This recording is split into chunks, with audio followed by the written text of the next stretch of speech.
Mae'n noson o'r iawn, ond i ni yn gobeithio am gêm eitha tanbaid hynno. Wallock at yr peniad, hon yn dod at Owens yn y cwt cosbi. Cyfle i Owens.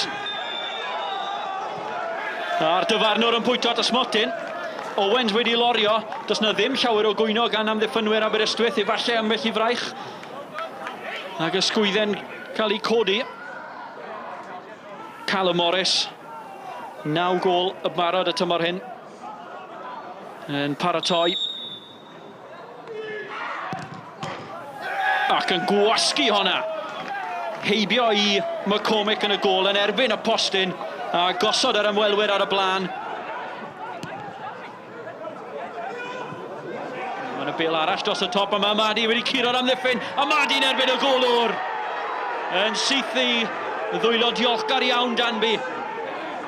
Dorf y mynnu fod Madi y blaenor yn cael ei dynnu hefyd.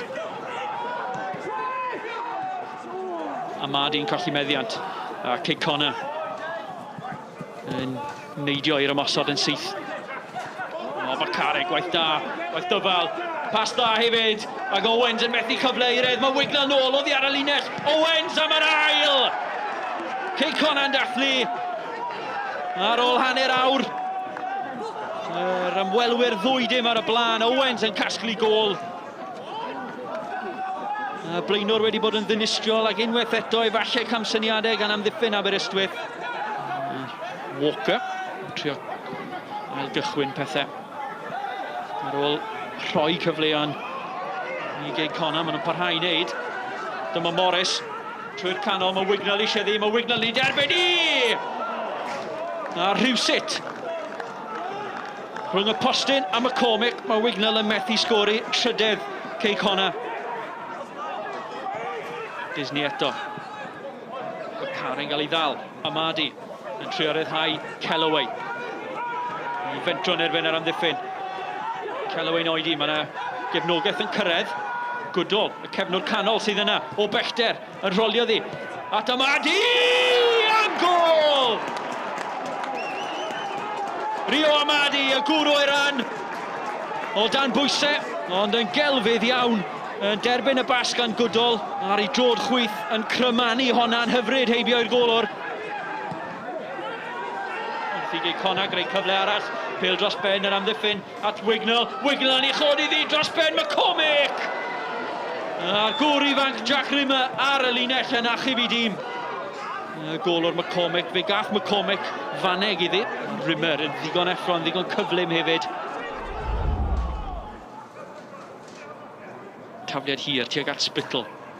Lledwyth mae'n troi, a mae Wild wedi troi a gosod i heibio i McCormick yn y gôl. Trydydd gôl Cei Connah. A nawr efallai mae Andy Morrison a'i dîm rheoli'n gallu ymlacio fymryn yn fwy. Dim byd clyfar yn y symudiad.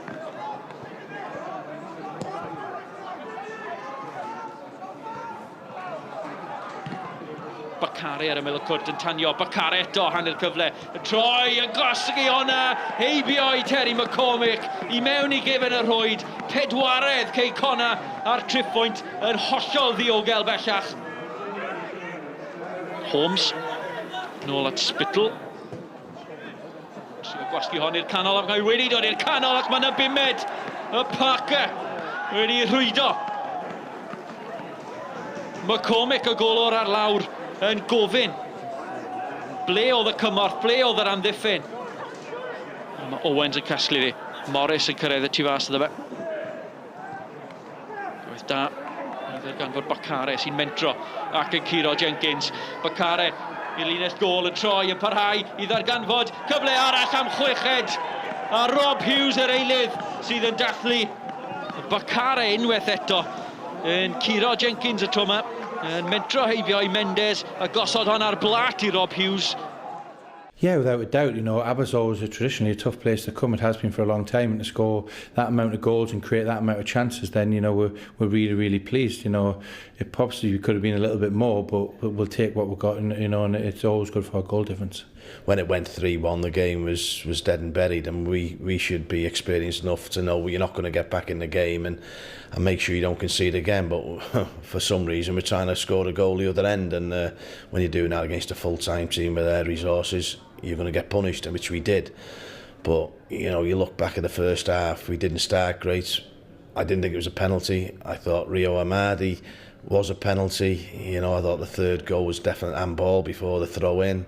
So we rue the decisions again. You know, we've had a lot of tough decisions that have gone against us, and when you're playing full-time team, you need a bit of luck. And as you say, we never, and we were punished badly for it at the end. So it's been a bad night, a bad day for us. And as you say, we'll just move on to the next game. And we've just got to win as many games as we can.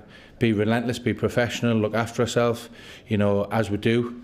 You know, take every game as if it's a cup final, that old cliche as well, but prepare for each game individually and see where it takes us. In 3, 4, 5 games' time, if we're in the same position, which there's no reason why we shouldn't be, then, you know, it becomes the final straight, and it is, you know, a good opportunity to win the league.